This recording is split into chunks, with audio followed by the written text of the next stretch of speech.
The heavens were opened, and the voice of the Father thundered, "This is my beloved Son. Listen to him."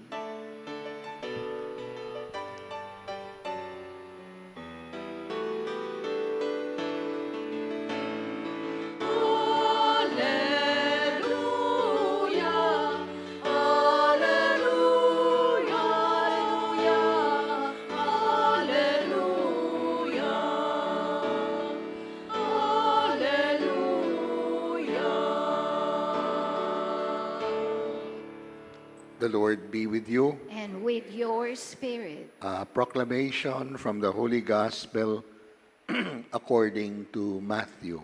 Glory to you, O Lord. Jesus came from Galilee to John at the Jordan to be baptized by him.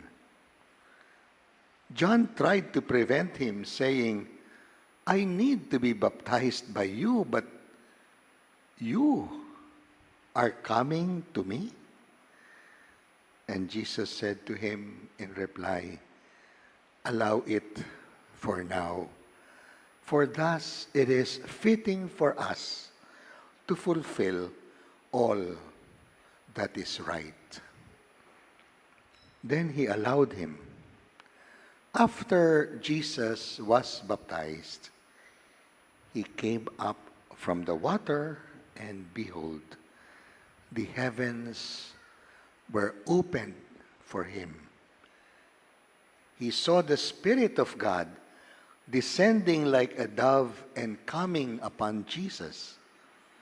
And a voice came from the heavens saying, "This is my beloved Son, with whom I am well pleased."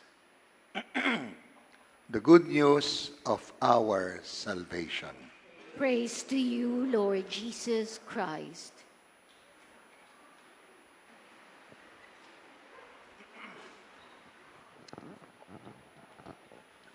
Let me begin the homily by reading to you again the prayer that began our Eucharist. It's a fantastic prayer. O God, whose only begotten Son, Panginoon, yung iyong kaisa-isang anak, isa lang, appeared in our very flesh. Ayun, Christmas mystery. Nagkatawan tao siya. Appeared in our flesh. Ito ang dasal natin. Grant, we pray, sana naman, we may be inwardly transformed.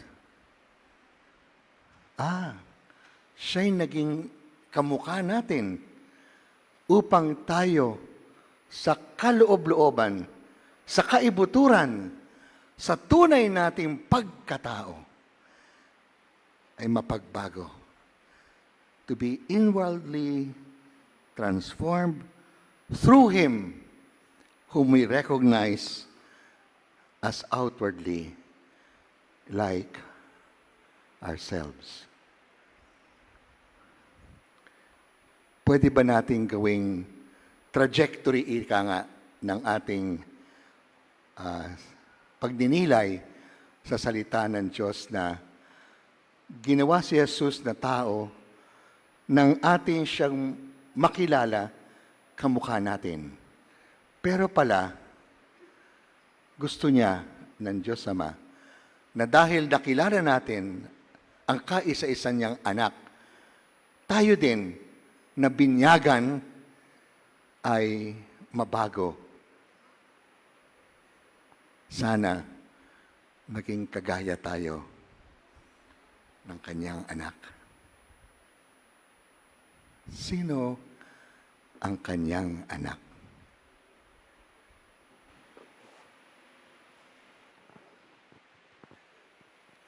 It begins with John telling Jesus, "You come to me. Who am I to to baptize you. It is I that needs to be baptized by you. Bakit? According to Luke's Gospel, hindi pa sila pinapanganak, sa sinapupunan pa lang ng mga nanay nila. Kay Elizabeth, 6 months na siya. Siguro si Jesus, sinapupunan ng Maria, linggo pa lang. Marahil 10 days pa lang. And yet, umikot. Yeah. My child jumped for joy, sabi ni Elizabeth. Nakilala na ni John sa sinapupunan pa lang kung sino ang lumapit sa kanyang nanay. Natuloy sabi ng nanay niya, ikaw, why does the mother of my Lord come to me to serve me? Yun ang tanong. And this becomes a deja vu. Inulit to ni John, ikaw, na dapat ako ang magbinyag at maglingkod, ikaw pa ang lalapit sa akin magpabinyag. Yun po, si Jesucristo. Ano sabi ni Jesus? Alam niyo, sa mga artista, napakahalaga kung ano yung mga billing-billing, di ba? Sino bang unang starring? Kayo ng unang pangalan? At sino lang ba ang supporting? Sabi ni Jesus sa atin, walang billing-billing, ha? Walang sikat at less sikat. Mahalaga. Ito ba ay naaayon sa gusto niya? Allow it for now, for this is fitting so that we can fulfill maisang ayon natin ang ating sarili sa kanyang kagustuhan in His righteousness. Ano ba ang tama? Ano ba ang matuwid? Righteousness. Mga kapatid, mahalaga yun sa buhay natin. First characteristic ng anak ng Diyos. Sagot niya kay John, hindi ito paandaran, payabangan, pasikatan. Ang buhay natin, tao tayo, Diyos lang ang may glory. Diyos lang ang dapat purihin, luwalhatiin. Bakit? Papanaw din tayo at makakalimutan. Tama po ba? Hindi ko naman naaalala araw-araw ang nanay at tatay ko. Nanay at tatay ko na yun. Minsan nga, I feel guilty kasi dumadaan ako kung saan nakalibing ang nanay at tatay ko. Hindi man ako bumibisita. Anong klaseng anak kaya ako? Ilang panahon lang, ilang minutes lang, ilang steps lang, hindi ko pagagawin. Sinasabi ko lang sa mami at daddy ko, alam ko, nasa langit naman kayo eh. Kayo na bumisita sa buhay ko araw-araw. We will be forgotten. Kahit ano kasikat ka.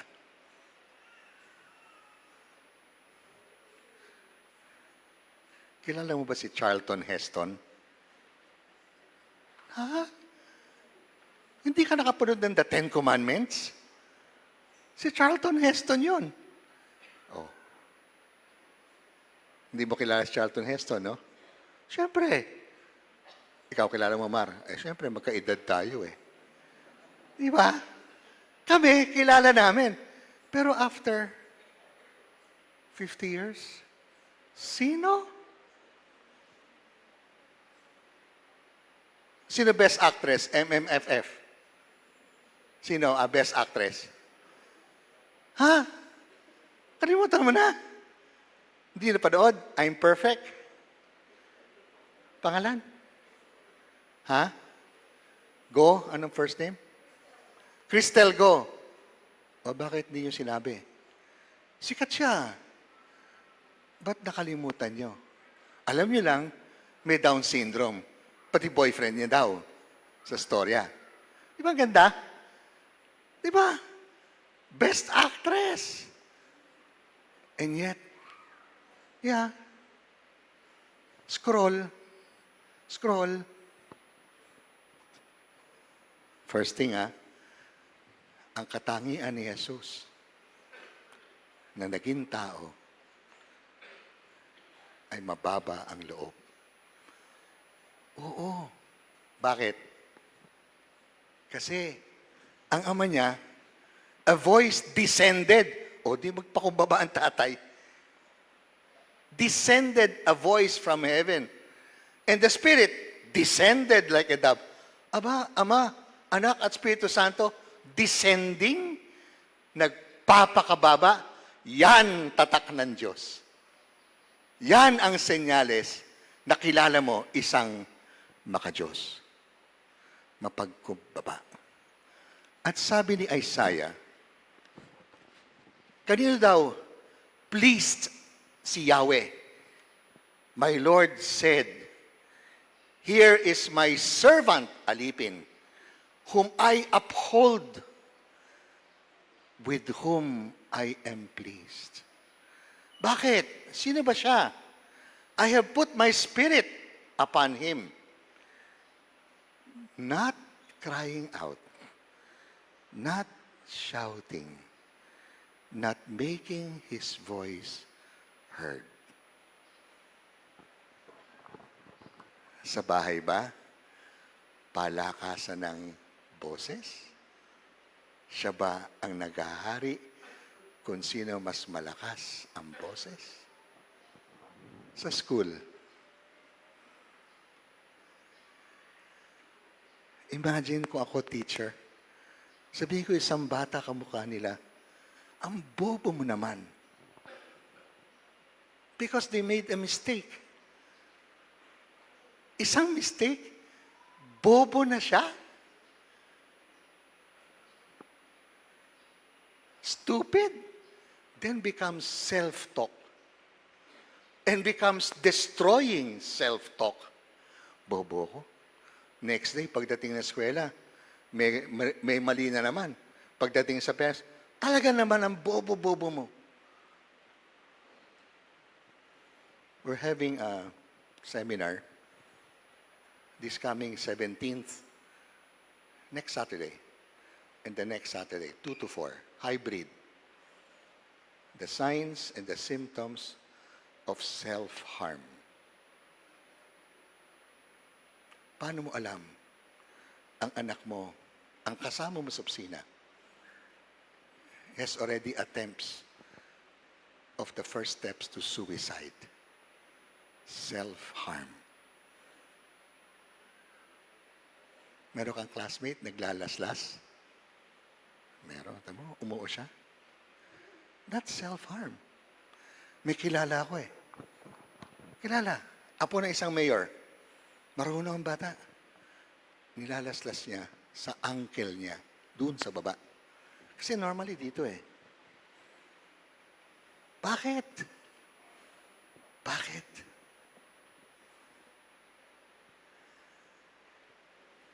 Self-talk. Tignan mo sabi niya, hindi lang not crying out, not crying aloud, not shouting. Hindi.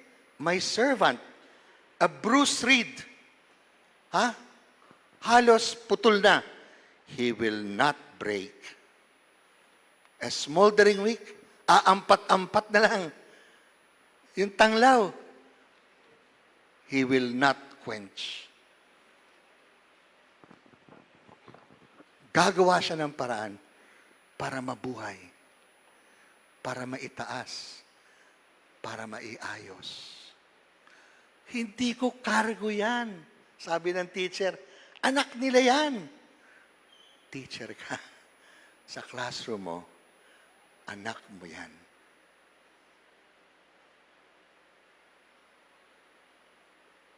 Sabi sa akin ni Aldrich, tinuruan niya ang aming hardinero.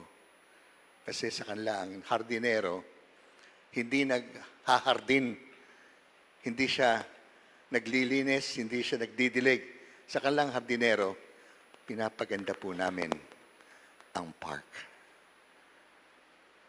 Wow! Ibang perspective yun . Hindi ako nagmi-mix ng cement. Nagtatayo ako ng katedral.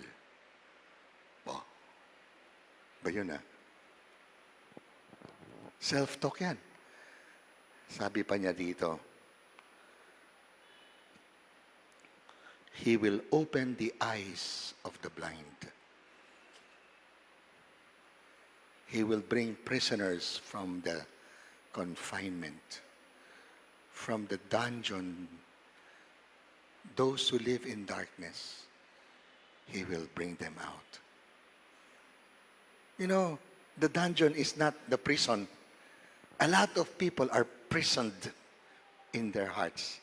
It's dark. They feel inadequate. They feel they're not free. They cannot say to their parents what's in their heart. Mas alam na kanilang mga kapatid o mas alam pa na kanilang kaklase ang talagang kanilang nasa damdamin. Alam nyo kayo, mga bata, walang Facebook yan. Walang mga Facebook yan. Iba ang ginagamit nila. Kasi yung mga magulang, marunong mag-Facebook, they don't put themselves in Facebook. Only their friends. Kung saan maluwag ang damdamin nila, dun sila nakapagbubukas. Pakitanong po sa ating sarili, anak ba ako ng Diyos? Binyagan ba ako? Instead of teacher ka, syempre pag bobo, hindi mo alam. Pag hindi mo alam, ignorant ka. Pag ignorant ka, parang blind ka. Di mo nakita. O ibuksan mo. Magtiyaga ka. Tulungan mo, i-tutor mo. Tulungan mo. Maglagay ka pa ng konting oras. Huwag mong orasan ng alas 5 tapos na ang klase. Hanapin mo ang kailangan na matutulungan. Mga magulang, ang tanong niyo ba sa anak niyo, tapos na ba assignment? Tapos mabibigla ka, bagsak. Bakit di mo sinabi sa akin, patulong ka sana sa akin? Ayun. Di away, no? Tapos yung bata, papasok na lang sa dilim.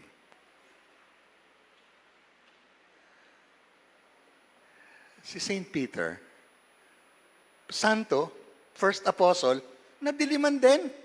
Because all the time, lahat kasi naman ang kinuha ni Kristo, Hudyo. They said, circumcised. Ang mga hentil, uncircumcised. Sorry for the word, supot. Hindi tuli. That is a distinction.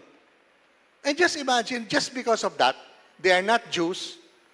They cannot deal with them. But there was a dream. He was in Jaffa, chapter 10 of the Acts of the Apostles, second reading. He was shown in a dream all the kinds of animals, including the unclean, including the not halal, not kosher. Alam niyo ang isda, di ba? Ang tunay na isda may kaliskes. Ang crabs, isda ba to? Bawal kumain ng crabs at ng hipon ang mga Hudyo. Kaya pala wala silang arthritis. Alam niyo, bawal sila kumain ng baboy. Kasi ang baboy kumain. Kung ano-ano kinakain. Pero ang baka, ang lamb, panay, damo lang. That's what they eat. Kasi madumi. Sabi kay Peter sa dream, eat. I cannot eat the unclean animal. But he said, eat. Who told you it's unclean? Yan. Then pinapunta siya sa bahay ng isang hentil, unclean. Not the member of the Jewish people. And there, he said, in our second reading, Peter proceeded to speak to those gathered in the house of Cornelius, saying, in truth, I see. O di bulag. Ngayon lang siya nakakita, I see that God shows no partiality. Ito, brothers and sisters, please, iugat nyo sa inyong kaisipan at puso. Peter said, rather, in every nation, maging sa China, maging sa Saudi Arabia, in every nation, whoever fears the Lord and acts uprightly is acceptable to God. Hindi ka Katoliko, hindi ka amin. Hindi ka pala simbahin, hindi ka pwedeng pumasok sa mga lay ministers. Ha? May accent ka, hindi ka pwedeng bumasa.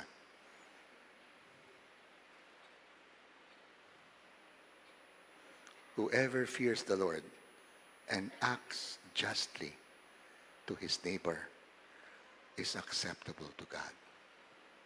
Who do you say is excluded from God? The final humble person is open. Malawak po ang pananaw. Hindi po makitid. Hindi narrow-minded. Hindi judgmental. Wala po siyang prejudices.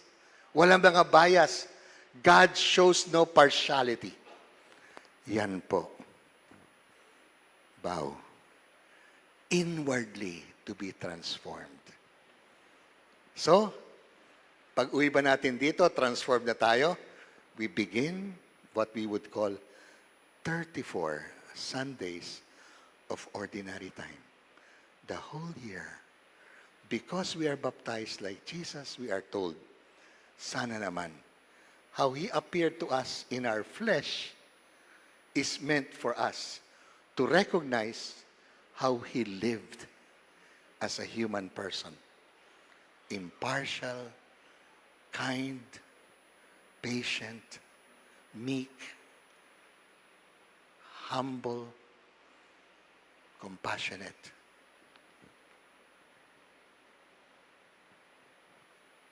Kaya sabi doon sa responsorial psalm, the Lord will bless His people with peace. Naghanap tayo ng kapayapaan, di ba? Nagtataka tayo ba't di mapayapa sa bahay? Huwag niyo sabihin ang asawa niyo. Tanungin mo muna,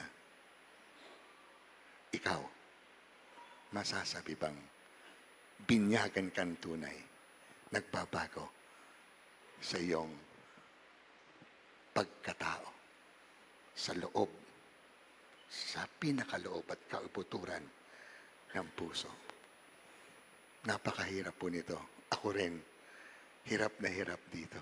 Sapagkat ako'y kagaya nyo, tao. Pero ako din ay anak ng Diyos, kagaya nyo. Sige. Tayong simpleng alipin ng Diyos.